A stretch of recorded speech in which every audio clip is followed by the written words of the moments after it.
The day my mother cried over an empty jewelry cabinet was the day everything changed. At first, I thought someone had broken into the house. The cabinet door was wide open.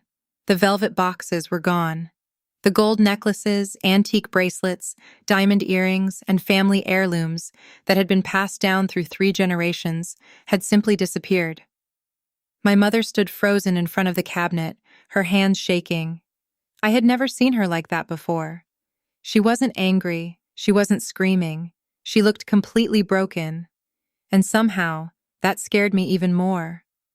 For most people, jewelry is just gold and stones. For my mother, it was history. Every piece carried a memory.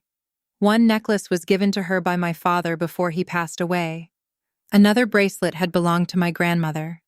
There were earrings she wore on her wedding day and rings she had carefully protected through years of financial struggles. She often told us that if anything ever happened to her, those pieces would stay in the family forever. My younger sister, Rachel, never cared about family traditions.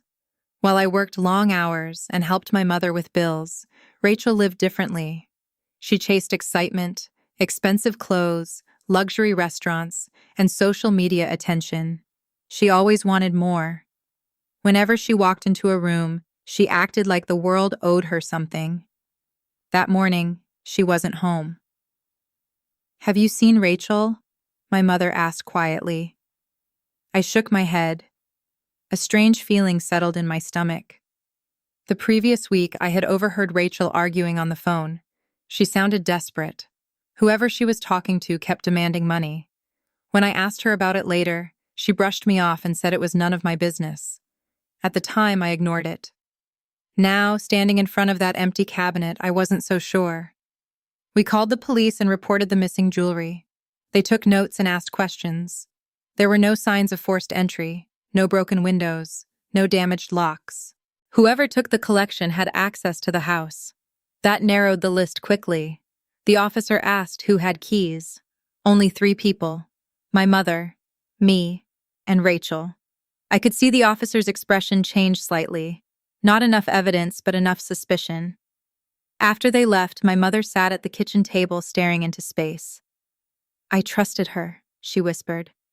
The words hit harder than I expected, because deep down, I was starting to think the same thing. Hours later, Rachel finally came home. She walked through the front door wearing designer sunglasses and carrying shopping bags. Shopping bags. While our mother sat crying over stolen family heirlooms. My anger immediately exploded. "Where were you?" I demanded. Rachel looked annoyed. "Why are you yelling?" Mom stood up. "My jewelry is gone." Rachel froze for half a second. Only half a second. Then she shrugged. "That's terrible." Terrible? That was her response? No concern, no shock, no sympathy. Just terrible. Something felt wrong.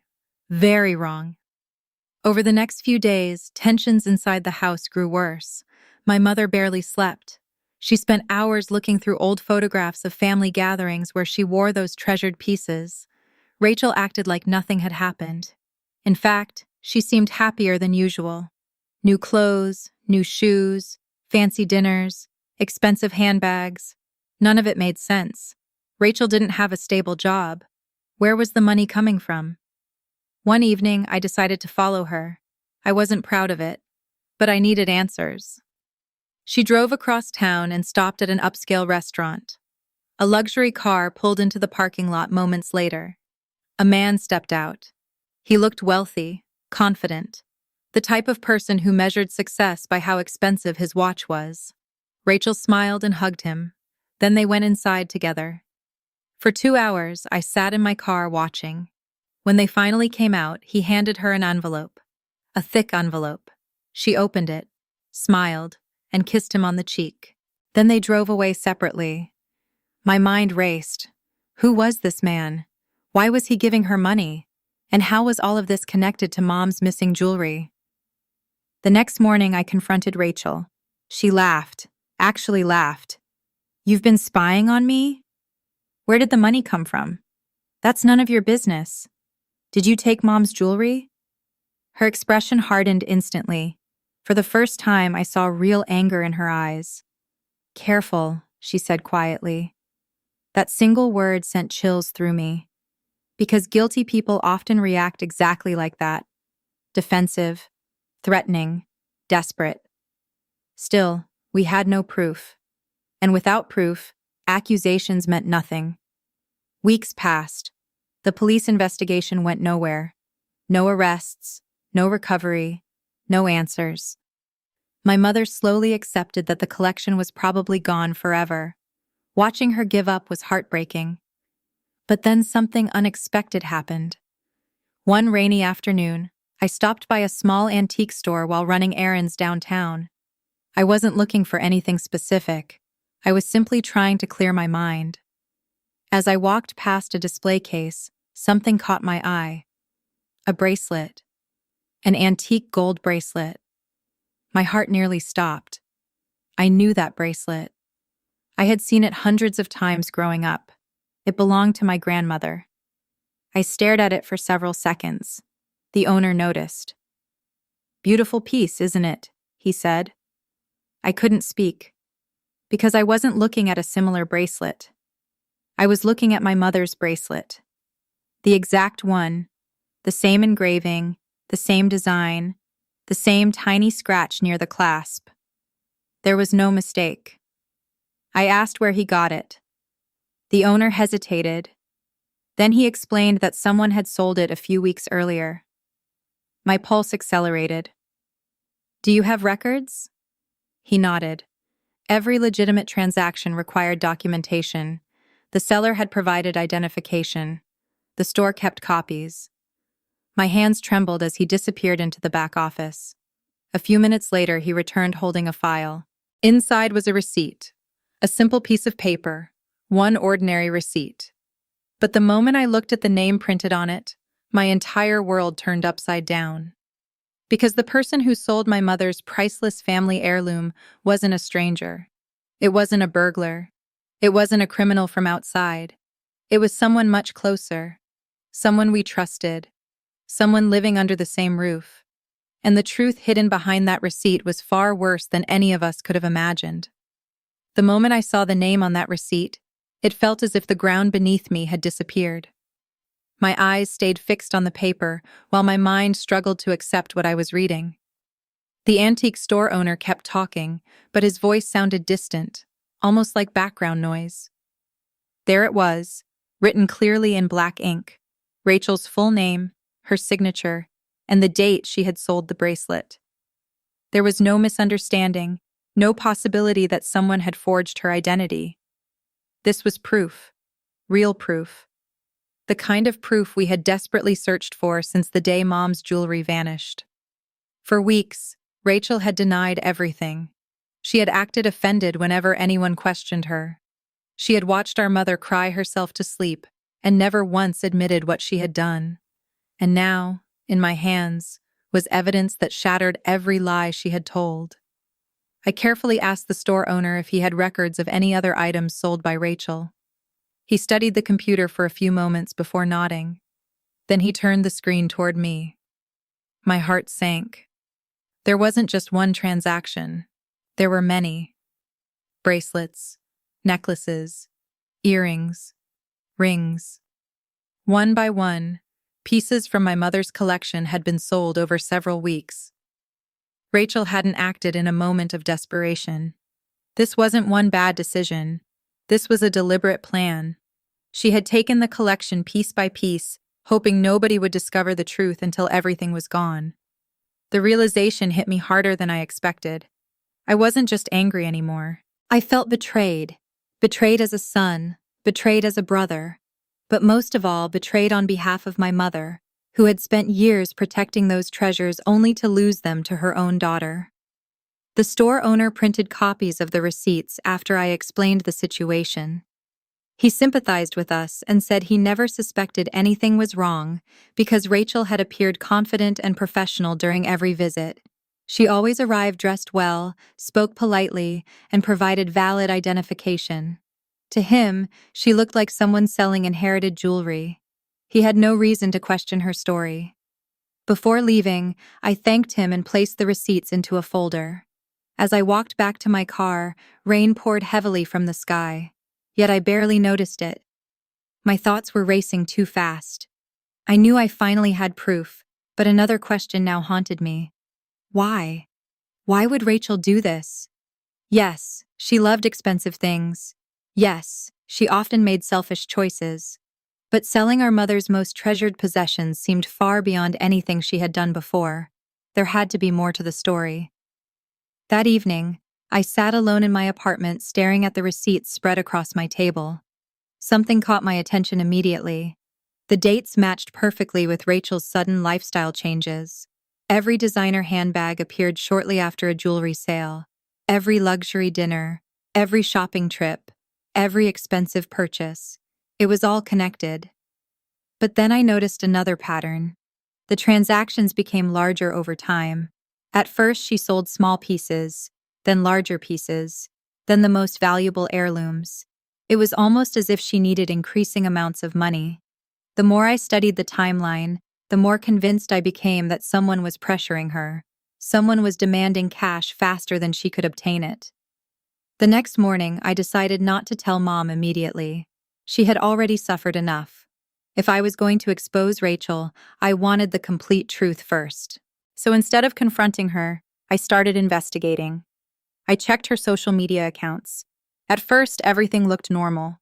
Vacation photos, restaurant visits, selfies, and glamorous pictures designed to impress strangers online. But after looking closely, I began noticing clues hidden beneath the surface.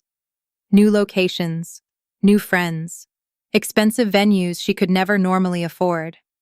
And appearing in many of those photos was the same wealthy man I had seen outside the restaurant. He was never tagged directly, but he appeared often enough to raise suspicion. Over the next several days, I followed every lead I could find. Eventually, I learned the man's name was Victor. He presented himself as a successful entrepreneur. Luxury cars, business meetings, expensive suits. The image was impressive, but something felt wrong. The more I researched him, the stranger things became. Several former business partners had publicly accused him of dishonesty. Small lawsuits appeared online. Complaints from investors, stories about unpaid debts. Nothing major enough to send him to prison, but enough to paint a clear picture. Victor wasn't the successful businessman he pretended to be. He survived by manipulating people. He promised opportunities. He sold dreams. Then he disappeared when those dreams collapsed. The puzzle pieces finally started connecting. Rachel had become involved with Victor. He had convinced her she was entering a glamorous world filled with wealth and success. She wanted that life badly enough to ignore every warning sign. But people like Victor rarely stop at simple manipulation. They keep taking until nothing remains. And I began to suspect that Rachel had become trapped. 3 nights later, I got confirmation. I was parked outside another upscale restaurant when Rachel and Victor arrived together. This time, I managed to sit close enough to overhear parts of their conversation. At first, Victor sounded charming. Then the discussion shifted.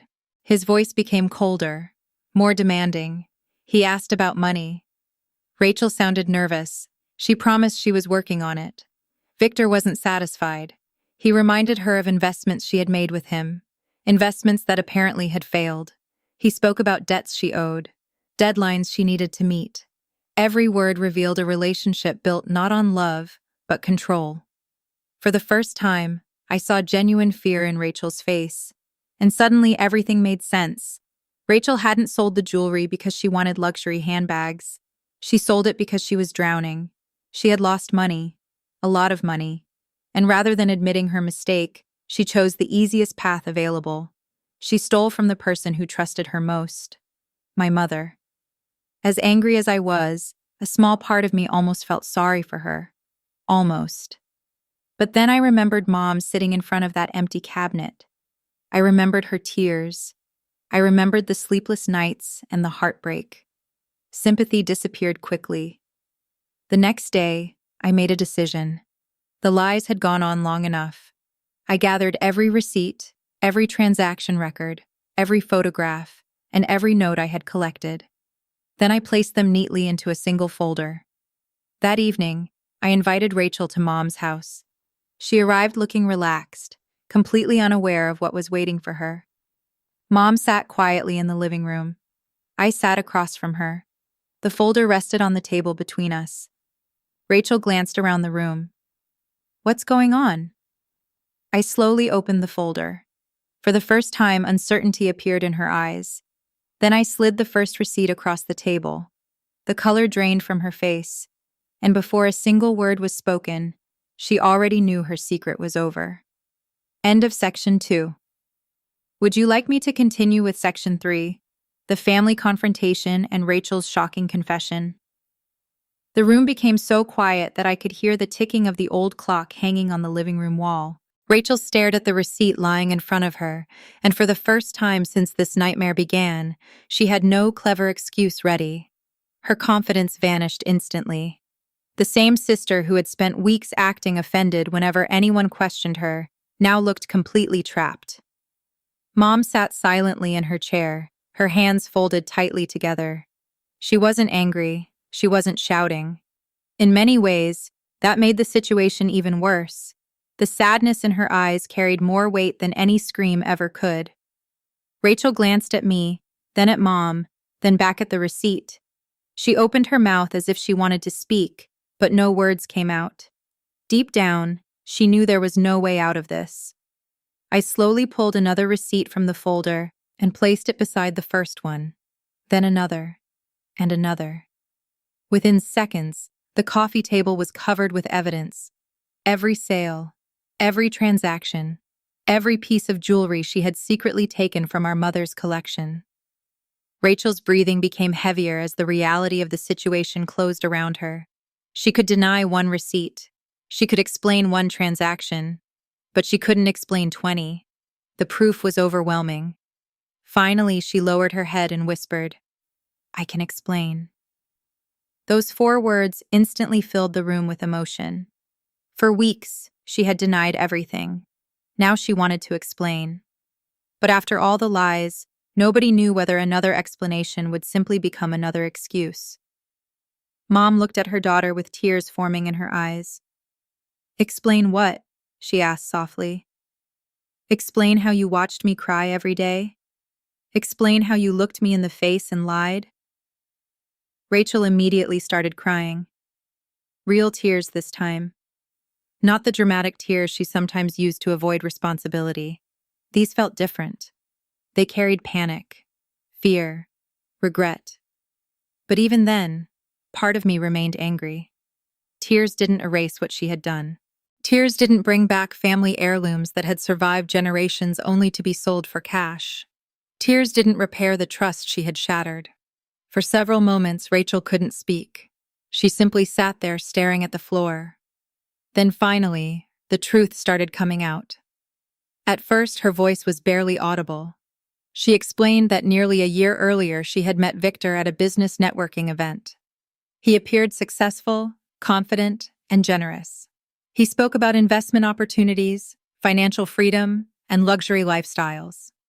Rachel admitted she was immediately impressed. While I worked steady hours and focused on responsibility, she had always dreamed about becoming rich quickly. Victor knew exactly how to exploit that dream. He convinced her to invest her savings into one of his projects. Then he convinced her to invest more and more. Every time she questioned him, he promised huge returns were just around the corner. The problem was that the returns never came. Instead, the losses grew larger. Rachel watched her savings disappear, yet she refused to admit she had made a mistake. She became trapped inside a cycle many people experience when chasing quick success. The more money she lost, the more desperate she became to recover it. Victor continued feeding her promises. He convinced her that one final investment would solve everything. One last payment. One final contribution. One more chance. By the time Rachel realized she had been manipulated, she was already buried in debt. Mom listened quietly while tears rolled down her cheeks. Every word seemed to break her heart a little more. Rachel admitted she was terrified of disappointing everyone. She knew Mom would never approve. She knew I would immediately recognize the warning signs. So instead of asking for help, she chose secrecy. Then one day, as she stood in front of Mom's jewelry cabinet, a terrible idea entered her mind. She told herself she would only borrow one piece. She would sell it temporarily, recover her investment, then secretly buy it back before anyone noticed. At least, that was the lie she told herself. But once the first piece was gone, things became easier. Then came a second piece, then a third. Before long, she had crossed a line she could never uncross. As Rachel continued speaking, I noticed something important. While she accepted responsibility, she still seemed afraid of Victor. Every time his name came up, her expression changed. There was guilt, but there was also fear. Eventually, Mom asked the question all of us were thinking. "How much money did you lose?" Rachel hesitated, her eyes filled with fresh tears. Then she revealed the number. The room fell silent again. The amount was far larger than any of us expected. It wasn't just a bad investment. It was financial devastation. She had emptied savings accounts, borrowed money, and sold priceless family possessions trying to fix a mistake that kept getting worse. But the biggest shock was still waiting. Rachel explained that even after selling the jewelry, the debt wasn't gone. Victor kept demanding more money. He claimed additional fees existed, additional opportunities, additional obligations. Every time she paid him, he found another reason she owed more. Slowly, she realized she had become trapped in a system designed to keep her dependent. Victor never intended to help her succeed. He intended to keep taking from her until nothing remained. The more Rachel talked, the more I understood what had happened.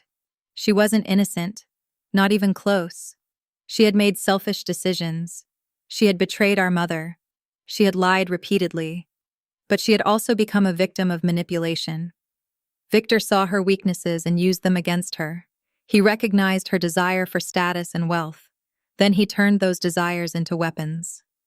Mom finally stood up from her chair and walked toward the window. For a long time, nobody spoke. The silence felt unbearable. Then Mom turned around and looked directly at Rachel. "You should have come to me," she said. Her voice cracked with emotion. "Even if you lost everything, you should have come to me." Rachel broke down completely. She fell to her knees and sobbed harder than I had ever seen before. Years of pride collapsed in a matter of seconds. All the lies, all the secrets, all the pretending. It finally came crashing down. For a moment, I thought the confrontation was over. I thought we had finally uncovered the whole truth. But then Rachel said something that changed everything.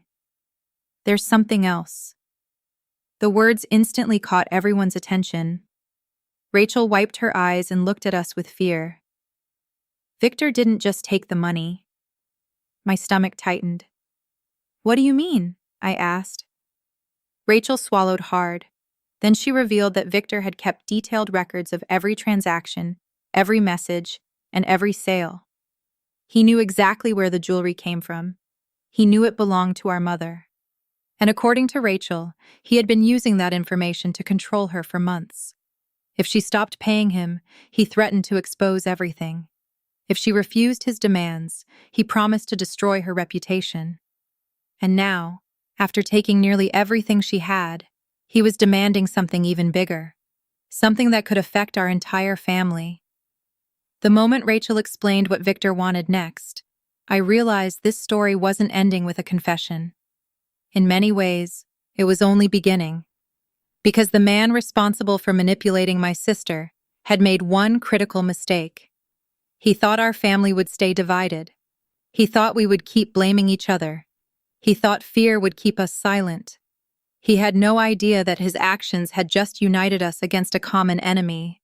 And for the first time since the jewelry disappeared, I wasn't thinking about the betrayal anymore. I was thinking about justice. The atmosphere inside the house felt completely different after Rachel's confession. For weeks, our family had been trapped in anger, suspicion, and heartbreak.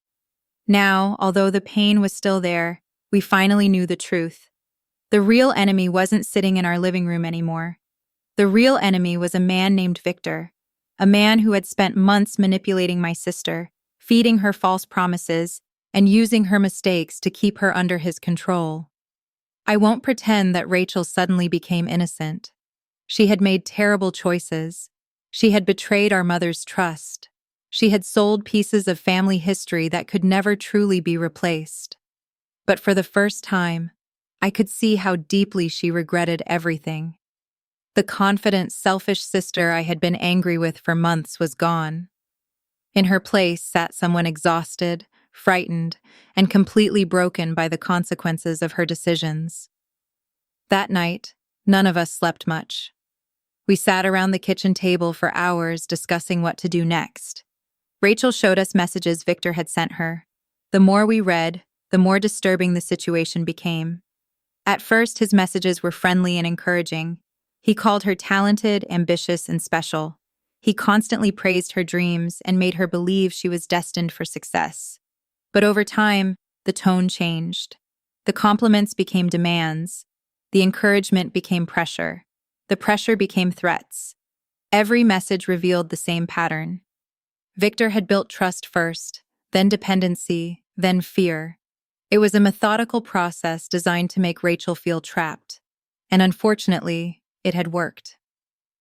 The next morning, I contacted an attorney who specialized in financial fraud cases. After reviewing the messages and documents, he immediately recognized several warning signs.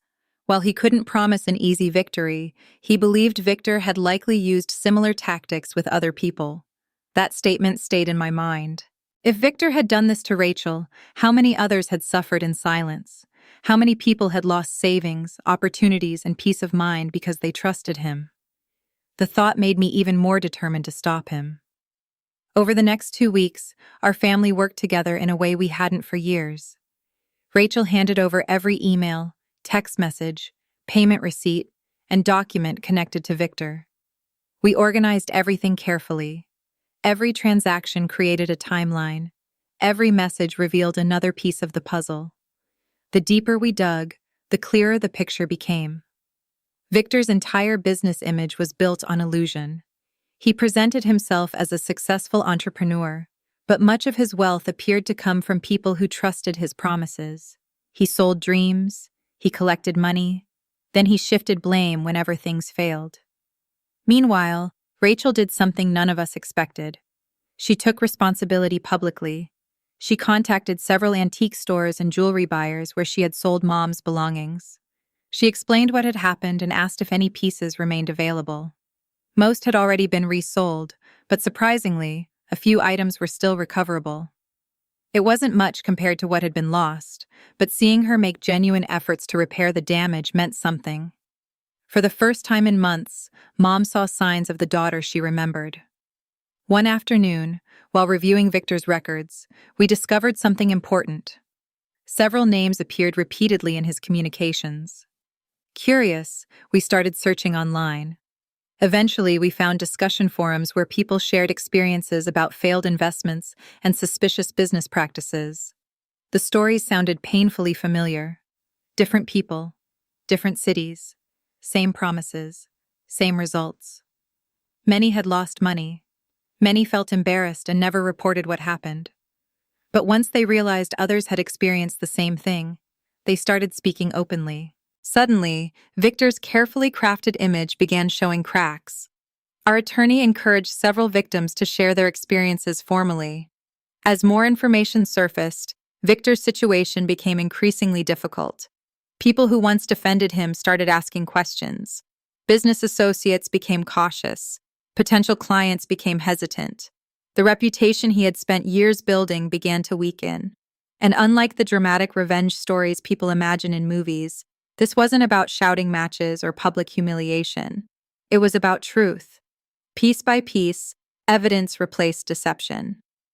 Victor eventually realized something was happening. His messages to Rachel changed almost immediately. At first, he acted friendly, pretending everything was normal.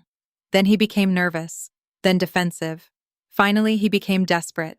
He demanded meetings. He demanded explanations. He demanded loyalty. But Rachel ignored every attempt. For the first time since meeting him, she refused to play by his rules. Watching her reclaim control over her life was one of the most satisfying moments I had experienced. Weeks later, The turning point finally arrived. A formal investigation began into several financial activities connected to Victor's businesses. I still remember the day we received confirmation. Mom was sitting at the dining table drinking tea. Rachel was helping organize paperwork. When the phone rang, none of us expected major news. But after the conversation ended, our attorney smiled and said something I will never forget. Victor is finally being held accountable. The room fell silent. Not because we were celebrating, because after everything that had happened, the words almost didn't feel real. For months, Victor had controlled the narrative. He had controlled Rachel through fear. He had controlled perception through confidence. He had controlled situations by convincing people that nobody would challenge him. Now that control was slipping away. As news spread, more former clients and investors came forward. New information continued emerging. Questions multiplied faster than answers. Eventually, several business relationships connected to Victor ended. Opportunities disappeared. Partnerships dissolved. The image he had spent years creating began collapsing under the weight of reality. The greatest surprise came from Mom. Throughout the entire ordeal, she had every reason to stay angry, every reason to hold resentment toward Rachel. Yet one evening, she quietly walked into Rachel's room and handed her a small photo album. Rachel looked confused. "What is this?" Mom smiled sadly. "Family memories." Rachel opened the album and immediately started crying. Inside were photographs from birthdays, holidays, graduations, and celebrations stretching back years. Memories from before money, mistakes, and betrayal complicated everything. Mom sat beside her and gently said, "Jewelry can be lost, trust can be broken, but families only survive when people choose to rebuild." Those words changed everything. Recovery wasn't immediate. Trust doesn't magically return overnight. Some wounds take time. Some mistakes leave permanent scars. But healing became possible because the truth finally came out. Months later, our family looked very different. Rachel found stable work and focused on rebuilding her life honestly. She stopped chasing shortcuts and quick success. Mom recovered several pieces of her collection and carefully displayed them again, not because of their financial value, but because of what they represented. As for me, I learned something important about betrayal. Sometimes the greatest revenge isn't destruction. Sometimes it's exposure. Sometimes it's allowing the truth to do what anger never could. Looking back now, the story was never really about jewelry. It was about choices. One selfish decision led to another. One lie required another lie. One secret created even bigger secrets. But eventually, every hidden truth finds its way into the light. And strangely enough, the object that changed everything wasn't a priceless necklace or an antique bracelet. It was a simple receipt, a single piece of paper that exposed years of deception. A receipt that revealed betrayal. A receipt that reunited a broken family. And a receipt that ultimately brought down the man who believed he could manipulate people forever. In the end, Victor lost the one thing he valued most, his reputation. Rachel lost her pride, but regained her family. My mother lost part of her collection, but discovered her strength. And all of us learned the same lesson.